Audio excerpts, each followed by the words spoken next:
Welcome back to University College London. We can now welcome Michael Berkowitz from Hebrew and Jewish Studies.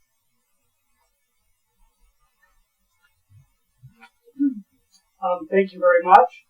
I'm admittedly talking about something that is mostly quite obscure to this audience. It was even quite obscure to me. It's a play from the mid-1950s. It's actually set in the early years of the State of Israel. And as you'll be hearing, I don't know very much about it outside the play itself. That is for a number of reasons. I'm at a loss as far as what's happened with the author. I'm not sure if it's been performed, but I think it's quite interesting that it was actually produced in the English language in quite a nice volume by a respectable publisher. And I think part of the reason for this is it's really not a bad play.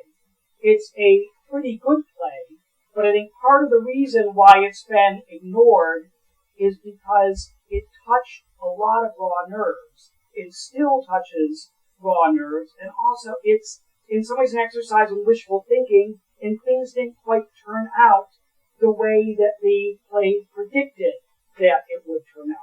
Let me just say a little bit about the author first. I should say that the title of it is Dark and Bright. It's from 1956, and this is set in 1951.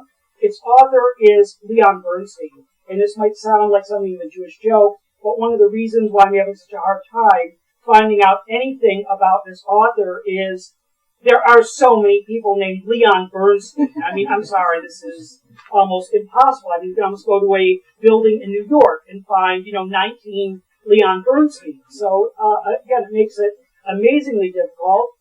He's from Lithuania. Okay, how many Leon Bernsteins are from Lithuania? Even narrowing it down to when he was born. He was born in 1914 in Skuras, which was then in Germany. That is in the western part, in the western part of Lithuania, which is this area that the Germans refer to as Memel.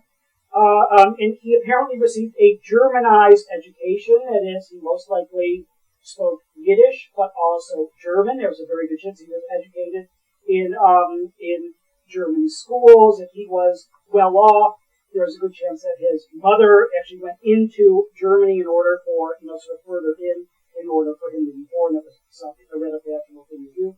He graduated from the university in Vilna, or what the Jews call Vilna, what of course now Lithuanians refer to as Vilnius, in mathematics and philosophy, which is very unusual. So it would be a rather strange combination. He joined what was referred to as the underground, that we would call a resistance group, anti-Nazi resistance group during the war.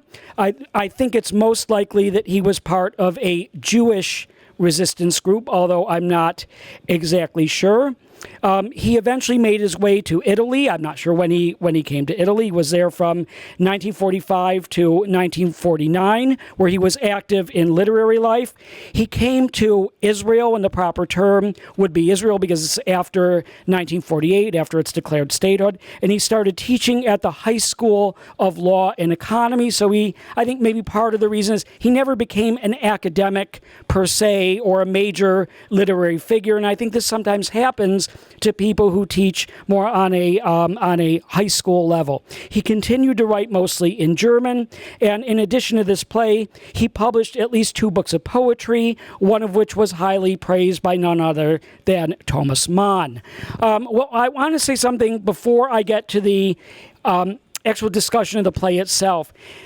I want to refer to a book by a colleague of ours who's at the University of Maryland, named James Harris. He wrote a book in the early 1990s called The People Speak, and it's about anti-Semitism in Bavaria around the time of the revolutions of 1848. And one of his motivations in writing this book is that he was very sort of moved, in some ways disturbed, by a tendency among scholars to valorize anything that peasants or other oppressed people would do as being somehow a good thing, or in some way progressive or humanitarian. Because what he found is that when peasants got mobilized in 1848, they got mobilized mainly to make sure that Jews were not granted equal rights. And in some cases, they got people to sign petitions, and even if they couldn't read the things themselves, and they would trudge 19 miles through the snow in order to deposit them so their opinions would be known. So one of the reasons why I'm saying this is that this is kind of a strange story, because there are some aspects of it which we could say are rather attractive in terms of,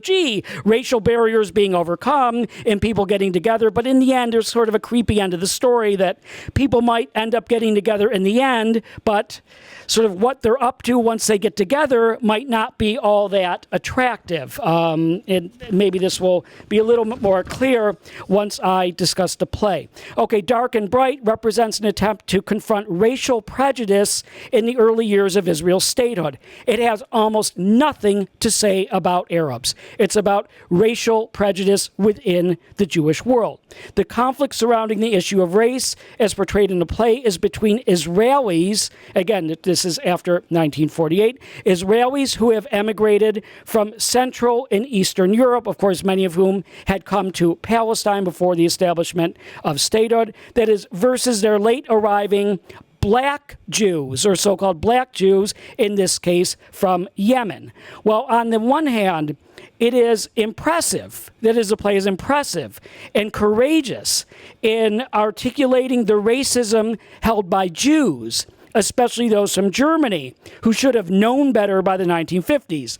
The solution it offers, quite hurriedly toward the end, is not terribly convincing. But strangely, the story that it imagines almost happens, but not in the way that it's described. That is, the story imagines a kind of German Jewish and Sephardi or Arab Jewish alliance, where these groups come together in seeing that, they have these common interests, and in some ways it's rather strange that the black Jews think that, these German Jews really can do their bidding. But what actually happened is a bridge was created across some of these great divides, but it happened later. This is after 1967, after the Arab-Israeli War, of course, what Jews would refer to as the Six-Day War, and there was a sort of alliance that was forged between an old white element and the newer, say, Yemeni and Moroccan groups, but this occurred under the umbrella of the nascent right wing at the time. So something like this did happen in terms of these groups really coming together, but it did not happen in the kind of constellation that we see. That is, what happened is an alliance wound up being formed between the arch-conservative or an arch-conservative Orthodox faction, which actually did come out of Lithuania in a way, out of a very specific type of group, and the young Sephardi immigrants in the wake of the Six-Day War and in the subsequent Israeli occupation of the West Bank and Gaza. So the play's attempt to grapple with race as openly as it did, however, probably made it, that is, at the time, too raw for public consumption in Israel and the rest of the Jewish world in the mid-1950s. Now, one of the things about it which is so interesting is you have this German Jewish town councilor, and his son falls in love with a Yemenite woman who is clearly very, very dark, who his family sees as black, and he falls in love with her, and they get married, and she ends up getting pregnant fairly quickly. And of course, the way that the story develops is, there's a great comedy of errors and various misdirections and all sorts of funny plots. And again, it's really not a bad play in many ways. But in the end, the family is utterly thrilled that they are on something that they see as kind of a cutting edge of future racial harmony. So, and it's a fantasy, again, an absolute fantasy, but it isn't the way that things work out. Now, one of the things that we could say is, there still is prejudice in the modern state of Israel between the older establishment as Jews who come from Central and Eastern Europe and the Jews who come from Arab countries and the Middle East. But in many respects, and again, I think this isn't simply